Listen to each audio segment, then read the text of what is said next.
If you didn't know yet, this flip phone has the biggest cover screen so far. Hey guys, it's your Tech Girl Mary and welcome back to our YouTube channel.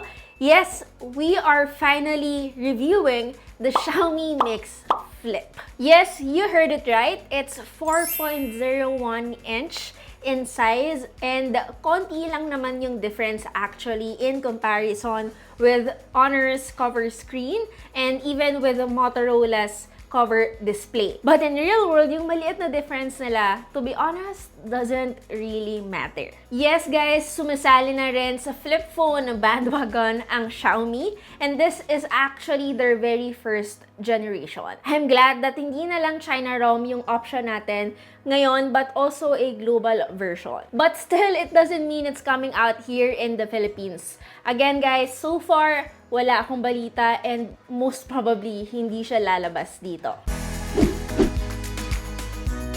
Anyway, from the box pa lang makikita nyo kaagad na they are promising a really good camera performance because this device is actually co-engineered with Leica. Opening it, we got another box that also says it is co-engineered with Leica. There is a lot of Leica branding. We got the SIM tool or yung panundot natin. The case that also comes in black since the unit that I have is also in black. And yes, there is still a power brick which is a 65 watts Xiaomi and a USB-C charging cable. Immediately, you will notice that this device has two individual rear cameras. That is actually the biggest one I've seen so far. And I'm sure you are also questioning why I got the black variant. To be honest, wala akong choice because the moment I got this device, ito lang talaga yung available. But don't worry, in case you guys wanted to get one, you can also get it in white, purple, and yung Xiaomi nylon fiber. All of it will come in a matte finish just like what I have now except yung Xiaomi nylon fiber edition from the name itself. One thing I would also like to point out is there is a Leica branding doon sa pinaka-hinge niya. Overall, I find the design of the Xiaomi Mix Flip minimal and clean. Hindi ko na patatagalin, let's get it straight to the point. What makes the Xiaomi Mix Flip different from the Honor Flip, the new Samsung Galaxy Z Flip 6, or even the one from Motorola? Actually, yung interface ng cover screen nitong Xiaomi Mix Flip is a little different. Unang-una, from the Motorola Razr 50 Ultra, kung mapapansin nyo, simple lang yung interface or yung UI niya, but it is straight to the point. What I mean is, it has the typical Android interface that has the applications, widgets, type of layout. And with Samsung's cover screen UI naman guys, kung mapapansin nyo, medyo mas lockdown yung kanyang interface, meaning you really have to get through it to have third-party applications to work on it. At the same time, until now, medyo limited din yung apps access nito kahit na si Samsung yung nag-pioneer ng flip phones. And in comparison naman with Honor's new flip phone, ito talaga limited. Aside from it being a China ROM device, hindi rin tayo pwedeng maglagay ng third-party applications sa kanya, unlike the Xiaomi Mix Flip na kahit China ROM, it is possible to be able to use non-Chinese apps. Now, what makes the Xiaomi Mix Flip unique out of all these flip phones I mentioned? Actually guys, para siyang pinagsama ng Samsung, Motorola, and even the orientation of Oppo, making it really unique out of all the flip phones. On the left side, there is a section for applications, and since the left side is more tall than wide, yung display niya guys is actually very similar to how they are displayed on a typical phone. So yes, it is less awkward to use.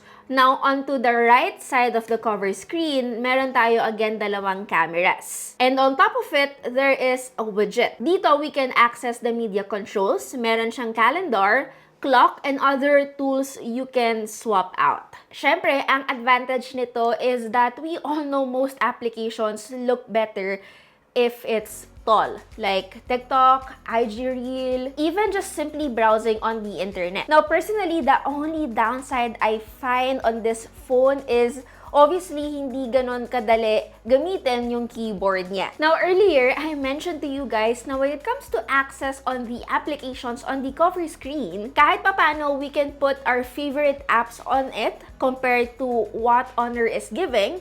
Again, despite it them being both China ROM. But in comparison with other flip phones like the one from Motorola, Xiaomi is less versatile dahil hindi pa rin lahat ng applications is usable, unlike the Razr 50 Ultra, even the Razr 40 Ultra, wherein we can unlock or access all the applications. So if you would ask me, I prefer using the cover screen of the Xiaomi Mix Flip as compared to with the one from Honor. And to be honest, I really think there is more to improve with Honor's first generation flip phone. Anyway, now that you already know what the cover screen can do and cannot do, let's talk about the cameras that is co-engineered with Leica. We all know hindi ganun kaganda ang camera capability ng mga flip phones. Even what the Z Flip 6 is giving me, it still isn't comparable to what the S24 Ultra or even the iPhone 15 Pro Max is giving. But now, kahit papano nagkakaroon na ako ng pag-asa. Or at least before I got this device. Actually, on paper, ang solid ng specs niya. It's a 50 megapixels with f1.7 aperture that comes with an optical image stabilization. In comparison with the Z Flip 6, medyo mas malaki yung sensor nitong Xiaomi. And definitely, mas malaki din in comparison with the Motorola Razr 50 Ultra, which is again a really great start for Xiaomi. But my issue is that, same with the Motorola, Xiaomi removed the ultra-wide camera in favor of a zoom portrait camera. Yup, this phone can do a 2x telephoto zoom and a 9cm focus distance. So yes, we can also shoot close-up macro photos. Which is good kasi mas okay naman talaga personally gamitin ang isang dedicated telephoto lens as a macro shooter than an ultra-wide camera being used as a macro shooter. In all honesty, probably the Xiaomi Mix Flip is the best close-up photography of any flip phone na nasubukan ko na. Good option if you really like close-up shots. But personally kasi, I've noticed people are not really into that anymore. Or at least what I know of. Sa totoo lang guys, mas marami pa rin ang gumagamit ng ultra-wide camera. Not just on any flip phone, but in general. So if you like taking ultra-wide shots, you might wanna take note of this, just like what the Motorola is giving us now. So far, the best ultra-wide camera you can get in the market right now on a flip phone is the Z Flip 6. Not much option. Actually, this is the only choice to get. Anyway, since we got here a Leica partnership, meron din tayong mga filters that is present on the Xiaomi flagship phones. Katulad ng Leica Vibrant and Leica Authentic, which is again similar or really mimics the style of Leica's popular lenses. And this being a flip phone, syempre, we can also take cover screen selfies. Yes, there is an outer screen preview, but only works on cameras and not on videos. Kung telephoto, photos lang din naman ang pag-uusapan, indeed, the Xiaomi Mix Flip delivered. Maganda and gave me almost the same color grading style with its main camera. And during the day, maganda rin yung naging output ng main camera natin. But personally, I still like the output of the main camera of the Z Flip 6 as compared with this Xiaomi Mix Flip. Oh, and by the way, may selfie camera rin tayo, which is 32 megapixels. I always forget to mention this because I rarely use this one. And we all know when it comes to flip phones, using the main camera will always be the best one to capture. Anyway, now that you already know the two big deal things that you guys always ask when it comes to flip phones, pag-usapan natin yung pangatlo at yung pang-apat, which are the first, the battery, and second, the interface.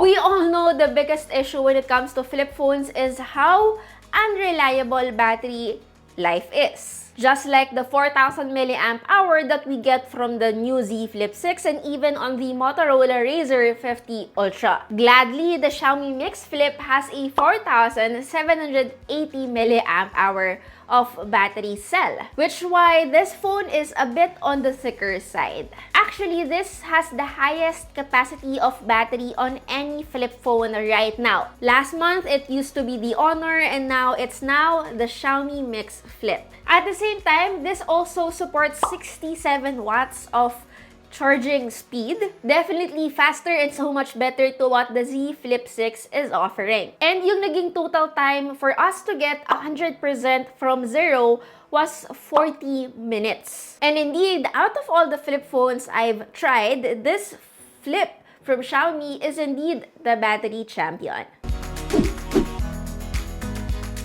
Well, specs on paper, I know you guys know that this device can indeed perform. Paano ba namang hindi? On paper, this has a Snapdragon 8 Gen 3 processor. Hindi 8S Gen 3 It has the 8 Gen 3 which is, we all know, the chipset used on flagship devices right now. But that's not what I wanted to talk about. Ang mas gusto kong pag-usapan, kumusta yung Xiaomi Hyper OS. Unang-una, setting this phone up is indeed a bit frustrating. Again, this is a China ROM device and medyo kahit sabihin natin sanay na ako when it comes to setting up devices like that, in all honesty, masakit pa rin siya sa ulo para sa akin. Kahit papano, kailangan talaga na meron kang kaunting tech literacy when it comes to setting up devices like this. But the good thing is, right now guys, may mga global versions na nito. Unlike the one from Honor na wala talaga kayong option, dito sa Xiaomi guys, meron na. Nahuli lang ako ng mga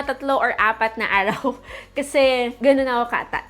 Isa sa mga nagustuhan ko sa overall user experience ng Xiaomi Mix Flip is the fact that we can do calling even when this device is closed. Actually, no, pwede rin naman to sa Motorola and even from Samsung. It's just that hindi siya pwede nang nakaganito. Kailangan kapag may kausap kayo, it's on speaker. But with the Xiaomi Mix Flip, you can actually have a standard call kahit hindi ina-activate yung loudspeaker. So yup, you can use the Xiaomi Mix Flip as a traditional device. And this is possible because Xiaomi added, guys, a microphone right by the hinge. If you are a long-time Xiaomi phone user, hindi masyadong iba yung Hyper OS with the Mi UI. At the same time, Xiaomi is not promoting this device as heavy when it comes to AI compared to Samsung. I guess dito talaga pumapasok yung advantage ng pagkakaroon ng mas maraming AI features